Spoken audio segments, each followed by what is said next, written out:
নমস্কার বন্ধুরা, মধুমিতা কিচেনে আপনাদের সবাইকে স্বাগত।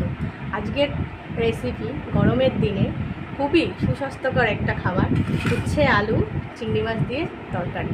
এই রেসিপিটা খুব তাড়াতাড়ি এবং খুবই তাড়াতাড়ি হয়ে যায়। ফোড়নের জন্য নিয়েছি সর্ষে আর শুকনো লঙ্কা, আর বেশি কিছু লাগবে না, একদম নর্মাল তরকারি।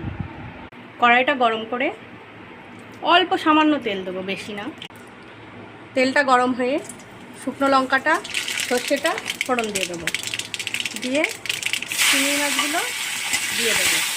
চিংড়ি মাছগুলোকে হালকা ভেজে উচ্ছে আলুগুলো দিয়ে দেবো। হালকা ভেজে পরিমাণ মতো লবণ আর অল্প একটু হলুদ দিয়ে আরেকটু নাড়িয়ে নেবো। নুন হলুদ দিয়ে ভাজা হয়ে গেছে, এবার জলটা দিয়ে সিদ্ধ করে নেবো ভালো করে।